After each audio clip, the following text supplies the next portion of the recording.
See, Go yeah. ahead. Yeah. Sorry. Good evening, everyone. We have a great show for you tonight and a really great panel of guests to talk about the situation in El Salvador with the state of exception and human rights. We're looking behind the Bukele myth tonight. And to do that, we have a stellar panel that includes Michael Fox, who's an independent journalist who just covered the recent elections in El Salvador, Manuel Ortiz, who works with Global Exchange and Social Focus and is in El Salvador currently, with John Guliano, who's the director of the Tamarindo Foundation. We'll get into what the Tamarindo Foundation does later. John is has spent 40 years in El Salvador, and we also have the pleasure of having with us Noel Bullock,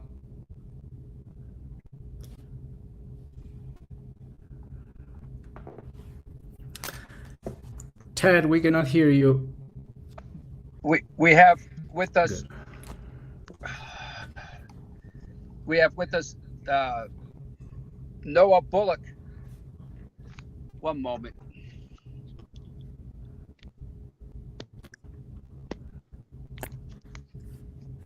We have with us Noah Bullock, the director of Cristosal, which is an important human rights organization in El Salvador. So tonight we want to start with you, Michael Fox. What is going on in El Salvador? How did uh, Nayib Bukele come to power? What is going on, and why should it be of concern to those of us living outside of El Salvador? Oh my gosh. So the show's like 8 hours long, right? So we'll Yes, anyway, yes, I'm just all of joking. that. Okay, fantastic. Well, I'm gonna kick us off and see what I can do, and then excited to toss it to other people. But just to say that it's a very critical situation, the big context, and I'm going to give some of the history about Bukele and how he came to power, but it's just the fact that he has so much overwhelming support because on the ground, of course, it seems like the huge gang situation, the violence is just not an issue anymore, and so everybody repeats this over and over again. They repeated this at the polls. They repeat it day in and day night that I can walk the streets freely now, and it's insane. And of course, at the same time, more than 70,000 people have been locked up, many of them innocent. And it's a terrifying moment because Bukele, this last run and his last electoral victory, it basically secured him for a second term, but it was against the Constitution that he ran. It was legitimized because, or legally allowed because essentially the Supreme Court allowed him to do it because he's of power moves that he's done just over the last few years. And so it's just a very concerning moment, and the image that he's building for other kind of strong man, far right figures in Latin America is really concerning. But Bukele is a fascinating figure itself. So I'm gonna give just a really quick 2 or 3 minute background if I can. And of course, there's way more and a lot of other people that can fill in here. But just to say that he is. His thing is marketing, right? That's his image, and he's the son of Armando Bukele Catan. He comes from the Muslim community, so the Palestine community. There's a relatively large Palestine community in El Salvador that came over a very long time ago, almost 100 years ago. And so his father was a very important businessman and Muslim leader. And so he grows up in kind of this family, and he quickly becomes the owner of Yamaha Motors El Salvador. And then he starts, this is kind of in his early 20s, and then he starts this marketing company, which becomes the marketing team for the FMLN, for the Frente Farabundo Liberación Nacional. And so he becomes the kind of he runs a lot of the marketing campaigns for the FMLN, for the leftist party that was the former guerrilla that became a party when the peace accords were signed in '92.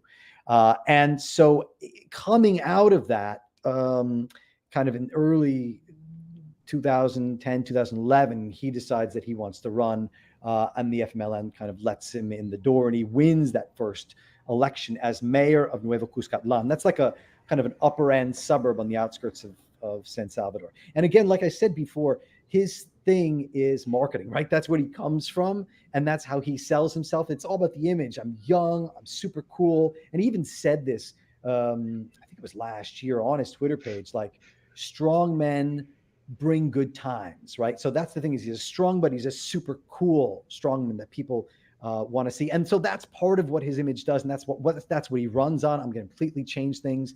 And so he makes just tons and tons of promises. You see him inaugurating things all over Nuevo Cuscatlan. He's this new figure. People aren't used to this kind of this kind of marketing and this type of PR and this image.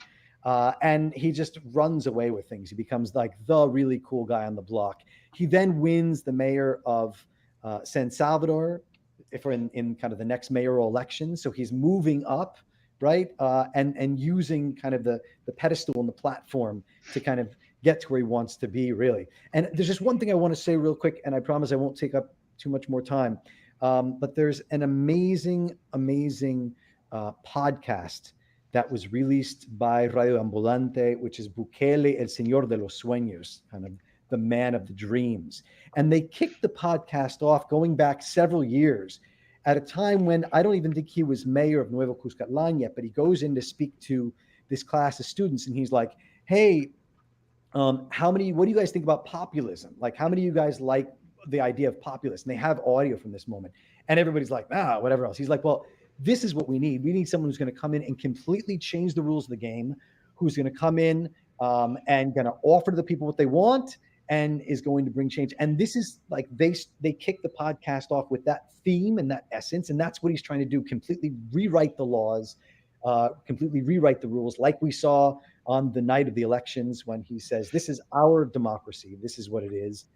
Even though other people elsewhere are concerned about a democracy, well, we're building it from the bottom up. That's what he says, even though it's really from the top down from him, and in many cases very much concerned about democracy. So anyway, he wins that.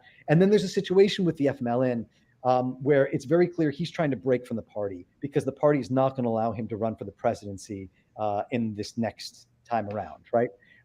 And so he just, starts attacking people on Twitter, and then he ends up attacking with an apple. There's this situation in September of 2017. One of the FMLN party members in Congress, they bring him up to an ethics committee, and that ethics committee is that they're going to kick him out of the party. And it's that very same month, October 2017, that he announces that he's forming his own party and he's running for the presidency.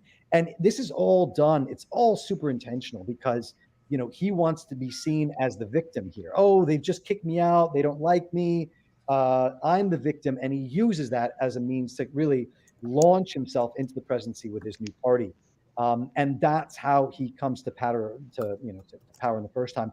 And of course, what we see is kind of, power moves as he pushes to take hold of the legislature and to bring more people under, and then forcing the way to kind of take over the Supreme Court. And so these power grabs have been throughout. And then we've just seen that increase, of course, this most recent election, not just in the presidency, but also in March with local elections in which he basically gerrymandering, rigged the voting sections, decreased the number of people that would be voted out in local office, mayorals, by I think something like 70%. And so most of the people that win are his people. But of course, also there were major concerns about fraud in this last election, and particularly for the congressional representative, which I'm sure that we're going to get into.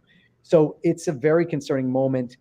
He has the wind at his sails because of what he's been able to achieve in terms of security on the ground. And he's been continuing to make promises as president, although he is not fulfilling many of them. But by making the image and by keeping the promises rolling, he keeps people, kind of his supporters, super rejuvenated. So there's a lot to say here, and I'm excited to get in more about this question of marketing. But I think I'm going to stop right now in terms of just. Thank you, Michael, and you've given us a lot about the myth. And now let's start going a little bit behind that. Manuel Ortiz, you are from Mexico. You live in the United States, but you're in El Salvador now. doing the investigation. Why are you there, and what are you doing? Thank you very much, Ted. Thank you, Michael. I like to share my screen. Let me see if I can do that. Oops. Okay. Good. Okay, can you see my screen? Yes. Okay, I'm here with, I'm just gonna give you a brief kind of a report of what we are doing here. I'm with Global Exchange and Social Focus. Global Exchange is a human rights organization. It's an international human rights organization based in San Francisco, California. Social Focus, it's a communication organization based in San Francisco Bay Area. I'm here documenting this the state of exception in this country, which is since March 24, 2022, and a state of exception supposed to be a measure that is considered extraordinary and temporary. We have already 2 years in this, so there are so many arbitrary captures. I'm documenting these arbitrary captures. One of the cases that I'm following is the case of Jose Santos Alfaro, who was captured on January 12, 2024. He's still in custody. John Guliano will talk more about this case. This is I've been talking to mothers, to fathers, to friends, especially of this case of Jose Santos Alfaro. I've been talking to so many people in the community in Guarjila, Chalatenango, where he's from. This is Jose Santos' mother. We just had a conversation with her very recently. She's praying here, but Jose Santos Alfaro is not the only case of someone who is in some way linked to an organization, to a civil organization. And this is something that human rights organizations have found, that recently during this state of exception, especially this year, there are more captures of people that is linked in some way to NGOs. So this is the mother of one of someone who is in custody right now. She's activist. What also have found is that sometimes those who are in jail right now are young, but whose parents, whose mom, whose dad, whose father have some activities in these NGOs. This is another mom who is also part of an NGO whose son is in custody. Another thing that I like to say is there's a lot of fear. Some interviews working here is very difficult because a lot of people just is so afraid to give testimonies. So these are some testimonies that I got in Guarjila. This is research that I'm using to not reveal the who is who. People is so afraid, and they are afraid because we have, for example, in Guarjila, we have the presence of the army every day. I'm gonna talk more about that with John Guliano, but every day we have soldiers, so young people know that there is a phrase here that el que nada debe nada teme. How do you say that in English? If you haven't done anything, you don't need to be afraid. Okay, that. But in Guarjila, in El Salvador, actually, is the opposite. As I said, we have so many cases of young people who are in custody, people who didn't do anything actually. This is the state. This is the situation right now in Guarjila. I took this photo 3 days ago. This is what you see in Guarjila. And actually, every time I approach to the soldiers, to the military, they have told me many times that by law, I cannot take them photos, which is not true. And also, I'm been documenting the activities of the Tamarindo Foundation. Here, John Guliano is working there. Tamarindo Foundation is a grassroots organization. It's so important, this organization, for the community. Almost everybody in Guarjila knows what is Tamarindo Foundation. They do different activities, sports, language classes. John Juliano will talk more about that. I have spent some days in the foundation. We were also doing informe sobre el segundo año de crímenes del régimen de excepción en El Salvador. This second inform of human rights violation during the state of exception here in San Salvador. We were there doing some connection, interviewing people. Also, we have a meeting with Samuel Ramirez, who is the founder of Movimiento de Víctimas del Régimen, movement of victim of the regime. It's a movement that was created recently, months ago, to document all of these cases of arbitrary captures. And this photo I took this photo yesterday night. This is Santos' wife, son, and daughter after we went to the penal, to the jail, because we Santos already have a letter from the court. What is this? La carta de liberación, a release letter from the court. But believe it or not, in El Salvador, if you have a release letter from the judge, doesn't mean that you are free. There is a discretionary process in which even you have that letter, you're not free. You're gonna be free until someone in the jail, the director, says you're free. So now I'm not only investigating the arbitrary captures, but actually arbitrary releases like this one. Well, thank you, Manuel, and we'll come Thank back you. to that. We want to hear more about the case of Jose Santos Alfaro, and we'll hear from John Juliano in a minute. But we have with us also Noah Bullock, who's the director of an important organization in El Salvador called Cristosal. Noah, can you tell us a little bit about Cristosal, the work you do, and then specifically what you're doing to address the crisis? And if you could give us a sense also for the dimensions of how many people are being arbitrarily detained, what does it look like? But first, we want to hear a little bit about Cristosal, because I think a lot of people in our audience know nothing about it. Yeah, well, thank you, Ted, for the invitation, and Michael, good to hear you, and John and Manuel, mis saludos. Cristosal, we're a human rights organization. We were founded in El Salvador. We also have a presence in Guatemala and Honduras. Our mandate is to accompany victims of violence and human rights violations, and one of our core areas of work has been historically to assist people internally displaced, mostly by gang violence. So the brutality of the gangs is not foreign to us. It's been a core part of our work, and supporting the people who have suffered directly that violence is pretty core to what we've been doing. We also provide assistance for people, for example, in El Salvador from the armed conflict period. We were investigating and litigating cases like the El Mozote massacre, which is one of the largest massacres to happen on the American continent in modern times.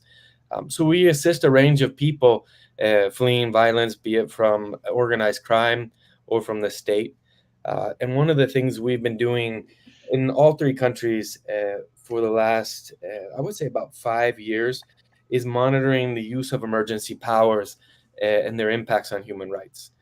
So when we say a state of exception, that refers to an emergency power that's afforded in the Constitution to governments. And we've watched in El Salvador, Nayib Bukele is not the first person to use a state of exception. His predecessor used those as well, declaring states of exception in the prisons, for example, and we monitored those situations.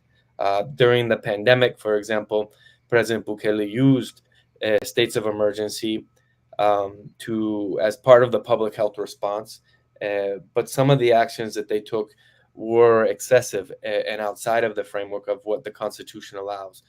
For example, during the state of exception, they created what were called containment centers, where people who soldiers and police caught in suspicion of being in violation of the quarantines were then basically detained in these containment centers without due process, without really access even to their families. And we challenged some of those things in the court before it was overthrown by President Bukele on May 1st of 2000 and 2001.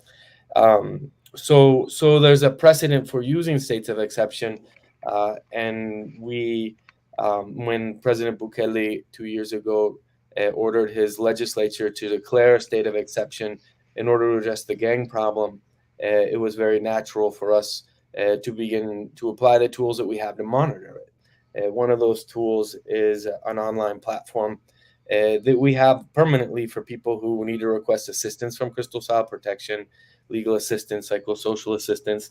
But we created a special form for people who had suffered arbitrary detentions or abuses in the state of exception. And I think we were naive about the scope of the state of exception in the early days, but we would get 400 people a night requesting assistance from us. And in the end, we ended up having almost 4,000 people just using this online platform to request assistance from Cristosal. So that gives you a scope of the magnitude. But I think someone already mentioned a number like 70,000 in the last 24 months. The Salvadoran state has rounded up indiscriminately, mostly as many as 80,000 people. We saw a report from the police that was released a few months ago that said 77,000, and I think extrapolating, we're getting close to 80,000 people. So just to think about the magnitude, in my community where I live, one night at 11 o'clock at night, a cattle truck was driven into the community with soldiers, and they pulled people out of their beds in their underwear. They didn't even check their IDs, and they took them away and disappeared them into prisons. And that's the situation. The state of exception suspends certain due process rights, and so when people are detained, family members often don't know where they're detained. They don't have access to them. Neither do they have access to lawyers. They're essentially disappeared into prisons, and that's a term I use specifically. It's a forced disappearance when the state disappears a person and their family members or relatives can't confirm their well-being or their location. And so as people are detained and put into prisons, family members often lose access to them for years now at a time. And that's a condition of forced disappearance, which is an international crime. And in the prisons themselves, we've documented systematic torture as a practice. And the torture and ill treatment, our organization has verified through in-depth forensic investigation, 227 people who have died in prison as a consequence of torture and ill treatment. So we're talking about in El Salvador, in the state of exception, the return to mass human rights violence as a state policy.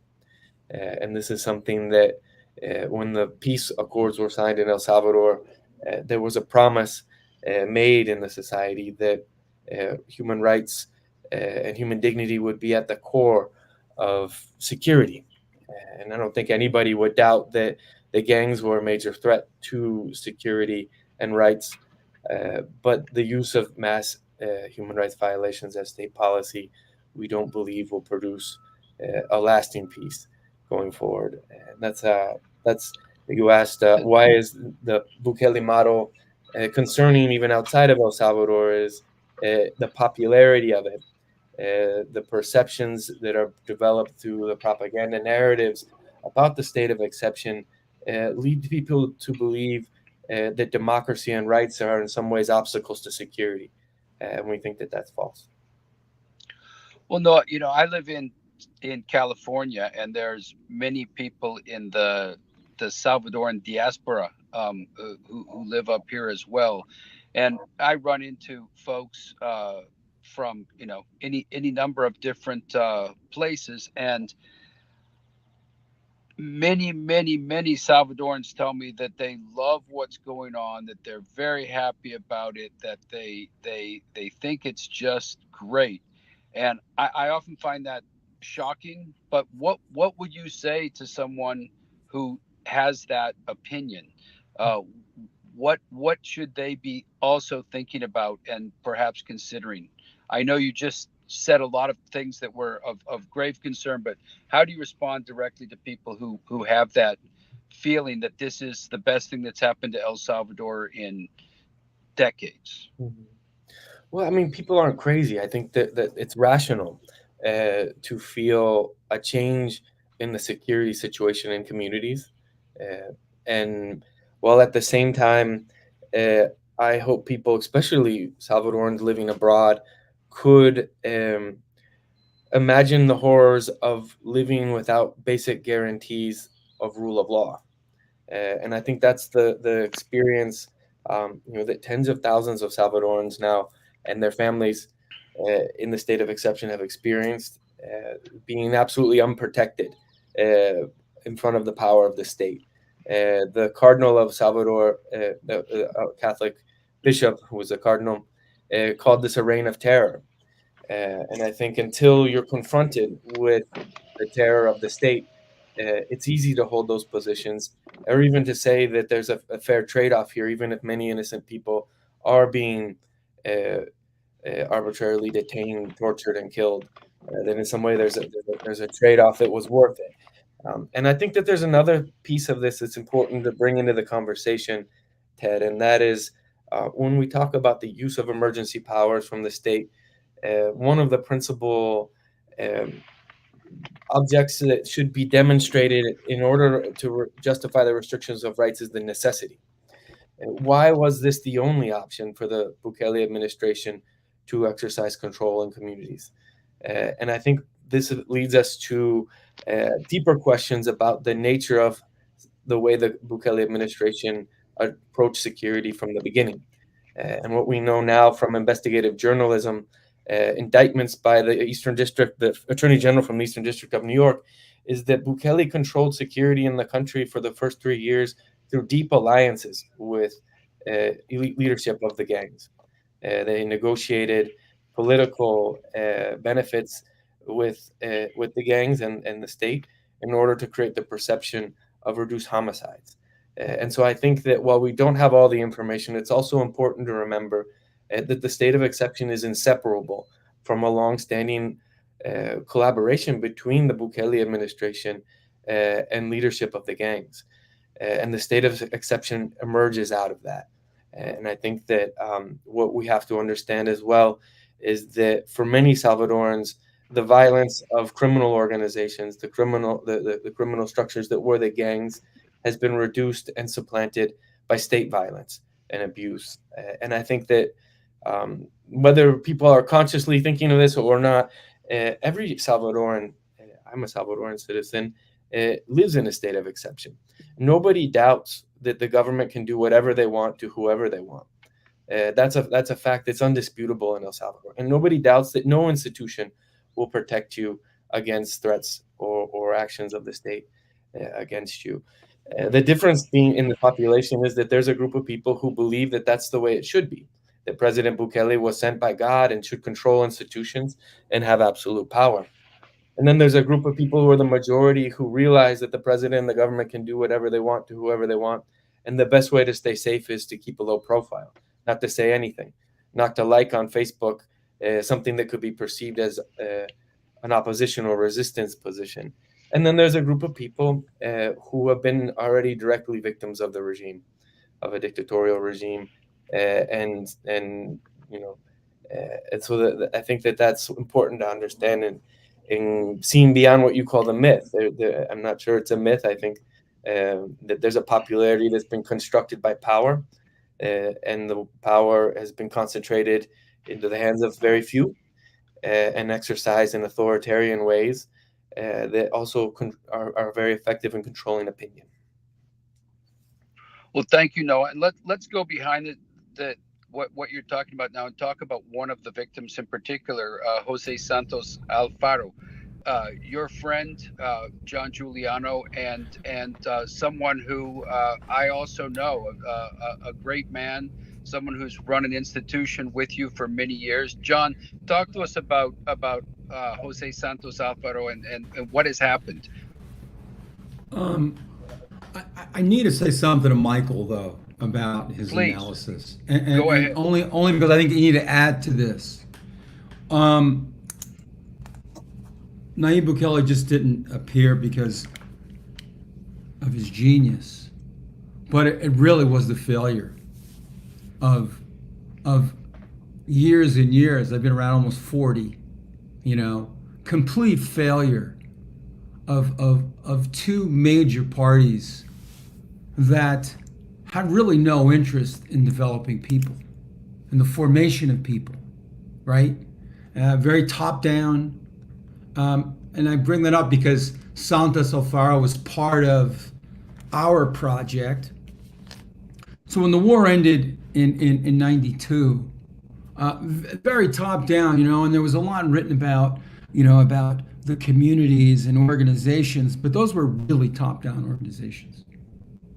There was a linea, and people obeyed, and in a war, that's what you do, right? But all of a sudden the war is over, and really no one had any interest in developing people, no one had any interest. Iran didn't have any interest in that, and the FMLN certainly didn't, and that hurt when you consider who were the people that fought in that war. Who suffered? It was people in communities like ours. I live in Chalatenango. I've been there since the beginning when I got there, and so the war ends, and it's fun. All of a sudden, there's all these NGOs buzzing around, right? And thank you for letting me make this comments. I think it's important. I think it's important context.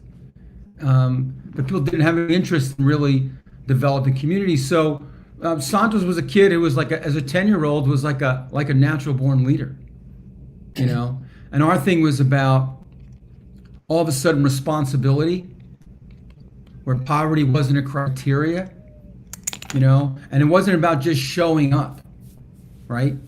A lot of organizations just want people to show up, take a good picture, or there's a march in the city, and you give people refrigerio and hundreds go, and that's what it was like. But in the Tamarindo, we decided we're going to do something different, We're gonna really address issues, but we're going to start with ourselves, The Jesuits talk about being men and women for others and for others. So Santos was that kind of leader, and we grew up in the Tamarindo community. The Tamarindo organization really is about that. It's about developing people, sort of educación integral, sort of holistic education, sport, critical thinking, faith, service to one another. So Santos grew up and was also a sports guy, And in those days, the political people would come and they would bring a soccer ball and 10 shirts, and they called that work with youth. It was ridiculous. But ours was about, okay, you wanna play, you show up at a Friday night meeting, based on Dorothy Day's Catholic Worker Friday night meetings, discipline, values. So Santos is full of that. And eventually studied in Cuba, studied sports in Cuba. And when he came out, he came to work for us full time. And what happened? So right away, Noah could talk a lot about this, and we're very happy to work with some of your co-workers. But they went after people in our communities as these numbers were building. Right, 78,000 was the number that's in my head, but Noah put out 80,000, and it was fast. They were rounding up people quickly, and in our communities, they rounded up a bunch of our students. And Santos was sort of the guy, he was the guy that was the sports guy, the community leader. Everyone knew him, all the cops know him, the mayors. He's the guy that, the guy. And then on the 12th of January, he calls me up and says, hey, the police want to talk to me. Okay. So I said, well, go talk to the police, and then gave me a call. And then a half hour later, he calls me, but his phone was in his pocket, and he was in this yelling match with the police, and they took him away. no one could believe that Santos was taken away. And as my colleagues or my co-panelists could tell you, that when you get arrested here, no contact with your lawyer, a virtual hearing. Santos' hearing actually had 90 people, but we know of hearings with over 300. Noah could have probably talked more to that. It'd be crazy, right? A craziness. And then Santos was gone 87 days in. No contact with attorney, no contact with us. And of course, everyone's saying, why did they take Santos? Why did they take Santos? I mean, he's the guy. It's funny. Someone said this the other day on the radio, and I'll say it here. And I'm sure I'm going to get some faces. But if the president's really proposing to take away gangs and violence, then in that sense, Santos Alfaro is his ultimate ally, because here's a guy who's doing it on the ground every day. The community component, right? Building, creating alternatives. The president's proposed the arrests, and there's the part about investigations that just don't happen. Santos was 87 days still in jail, but there was never an investigation, and certainly no due process or trial. Okay, but on the ground side, who's supposed to do this work? The models of these big projects. Latin America and the developing world are full of these big shiny projects. Come and go. And these projects that are on the ground day to day. Anyway, Santos away 87 days. And then the other day, a couple of weeks ago, just to give more context of some of Manuel's work, we have 2 killings. 2 kids that are real sick kids. They shoot some people. A Sunday and then a Thursday. They murder people. 2 crazy kids that were in Tamarindo. The press said they were Tamarindo people. They weren't. They live in our community. What do you mean them. Sick, John? They're really kids that are really hurting. I say sick because kids shooting other kids is a pretty sick act, right? They're violent. They're just living day to day. These kids were living like feral cats up in the hills. They really were. And they had guns, and they murdered 2 people. And then that happened on a Thursday, the last killing. And then on a Friday night, about 150 special forces came into the community, and they knew exactly, because these guys are on tape doing these killings. They killed one kid, they injured another kid who's just really hurting right now. And then next thing you know, they grab these guys. They grab their whole family, and they take them away. And then on the following Sunday, he marched in 5,000 soldiers and 1,000 police. And the kids that were arrested on Friday were dragged out. And it was interesting that one of the kids was in his white uniform, because he's already been held in the Bartolina for 2 days. So he's already in his white shirt and his white uniform and his white Ginas, the shoes. And they drag him out, and put him in handcuffs, and these pictures of 6,000 people. And it was extraordinary, because when has anyone ever seen 6,000 people in a community of 2? And then they eventually left. And now there is a permanent presence. Maybe there's, I don't know how many thousands of soldiers in the whole region. But there's permanent, maybe a couple of hundred. There's nowhere you walk in Guarjila now where they're not soldiers, And I'll say this about Guarjila, talk about humanizing things, right? I mean, when the soldiers came, they had no food, they had no water, they had no logistics. And the people at Guarjila, were putting tables out, giving people coffee. Even in the Tamarindo, we opened our door, we let them stay in our place. They stayed for a night, and then they left. And then more arrests, more arrests. And then the other day, we had one of our kids who's 15 years old who also got arrested. And yesterday, we found out he was released, a 15-year-old. And then Santos was finally given The court found him innocent of all charges, and they sent to the Diocese of Chalatenango his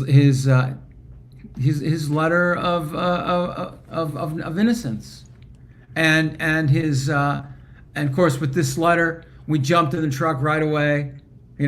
Everyone was screaming and yelling because this guy really is loved by everyone. So we drive to Itzalco. It's about 4 hours from where we are. We get there around 10:30 at night. I was accompanied That's the by maximum security prison where he is, right? yeah, it's one of them. And I was accompanied by Dr. Manuel Ortiz, a la par, and they received this. So they said, hey, we had a copy of the document, and they said, hey, we hadn't received any word from the juzgado, from the court. So we went back today, and the letter has arrived, and Santos remains. Tomorrow we go back at it, and we hope that we could negotiate his release. And this is an interesting thing, and I'll be quiet. Just because you're given a letter from the judge in the court that says you're free, that doesn't necessarily that doesn't necessarily pan out in the penitentiary. We were told today by someone in the penitentiary that the court no longer has any power at all. Basically saying the power is right here, baby. The power is right here in the penitentiary, and they decide who comes and who goes.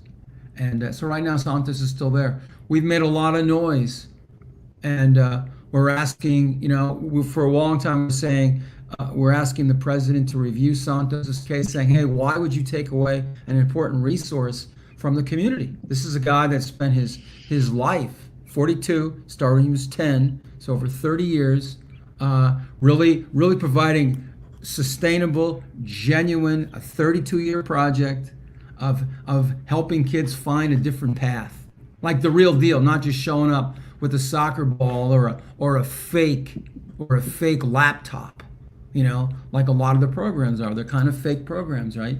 But and then we got that letter, and now here we are again. We can't get him out, and then we have people we know in our community that have given their letter of innocence from the court. And we have two brothers that are there now for over a year waiting for a release paper from the penitentiary. So Wow. it's kind of crazy, right? It's just Yeah. kind of crazy. But anyway, Well- I'll leave it at that. And but thanks Well, for letting me thank you. share. Thanks for letting me share a couple of things, Noah and Michael. I really appreciate it. Yeah, absolutely, John. It's kind of terrifying to hear the level of arbitrariness that's going on. We only have a couple of minutes left here, and I wanted to ask Noah and maybe Michael, and can jump in on this as well. But we've seen from the United States really mixed messages about Bukele, about what's going on in El Salvador right now.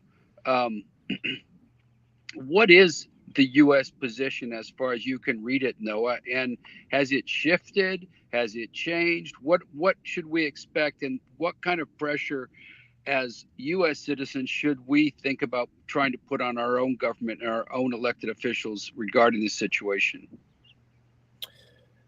Yeah, Ted, I want to be clear. I'm not talking for the U.S. government, but our position, what Manuel describes, the magnitude, the type of crimes, the systematic nature. We have raised the alert that this is a situation of crimes against humanity. And any security model that's premised or built on crimes against humanity is one that can ultimately bring peace. And and is part of a political system that is not new for Central America, for El Salvador, for the world. Sometimes I think the flashy videos, the laptops that John mentions, makes people think that somehow this is new. But what we know about dictators in the past in El Salvador is that they act very consistently to this. And in the long run, more people will get hurt, unfortunately. And that's what we're concerned about. And I think the United States has a difficult challenge. I think that they, when the Biden administration started, they said that they were going to take a root causes approach. They said that their framework for partnership with governments in the region was going to be the Democratic Charter of the Organization of American States. That the primary goals are to promote democracy, to combat corruption, and to promote prosperity. And when they launch that project, they have to deal with President Giammattei in Guatemala, the now convicted narco dictator Juan Orlando, who was the president of Honduras at the time, and then Nayib Bukele, who at that time was in the early phases of consolidating his authoritarian political project. So that they didn't have partners, and I think that the U.S. is struggling to find ways to have leverage to advance that agenda, and they've decided in El Salvador to try and pursue a constructive relationship with the regime, to be able to be in the room, to have dialogues, to try and mitigate perhaps some of the elements, the more egregious elements, or the less egregious ones, but the ones that they think that they can move the dial on. It's better to be there. It's better to have a relationship than to be outside. And so the human rights part, the democracy part, is largely quiet. They don't make public statements. And the constructive part has been largely public. And I think one of the difficulties with that is when the United States says something in Central America, they've made a statement. And when they don't say something, they've also made a statement. And in this case, omissions and silence legitimize actions that I think would be contrary to the Democratic Charter. A government and a regime who's committed to installing a political regime that is not democratic, and one that operates outside of the standards of the law in El Salvador and international human rights standards. And so it is challenging. I think the United States is trying to figure out around the world, how do you promote democracy? And I think that there's serious legitimacy issues. There's challenges from Palestine to Ukraine to Central America. The democratic backsliding we see in El Salvador is consistent around the world. John mentioned our Jesuit martyrs, and one of them, Curia, said that the third world to the first world is an inverted mirror in which the first world sees a disfigured image of itself.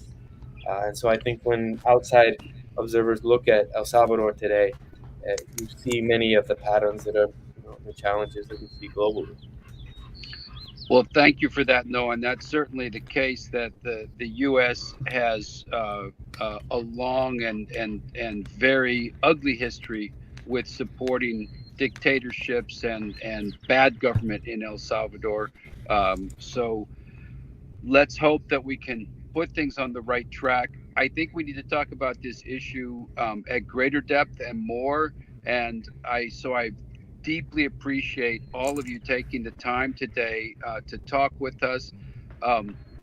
Again, I'm Ted Lewis with Global Exchange. We've had the pleasure of talking with Michael Fox, with Manuel Ortiz, with Noah Bullock, and with John Guliano. And with that, I want to thank everyone for coming to this live today. Share it if you think this is, there's people out there that need to get this message.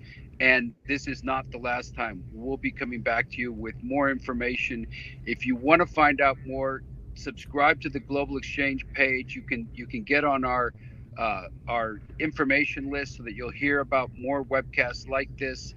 We look forward to bringing you more information. Thank you for everything you're doing, Manuel. Thank you, Michael. Thank you, Noah. And thank you again, John Guliano, for your depth of service. And wishing everyone a very good night.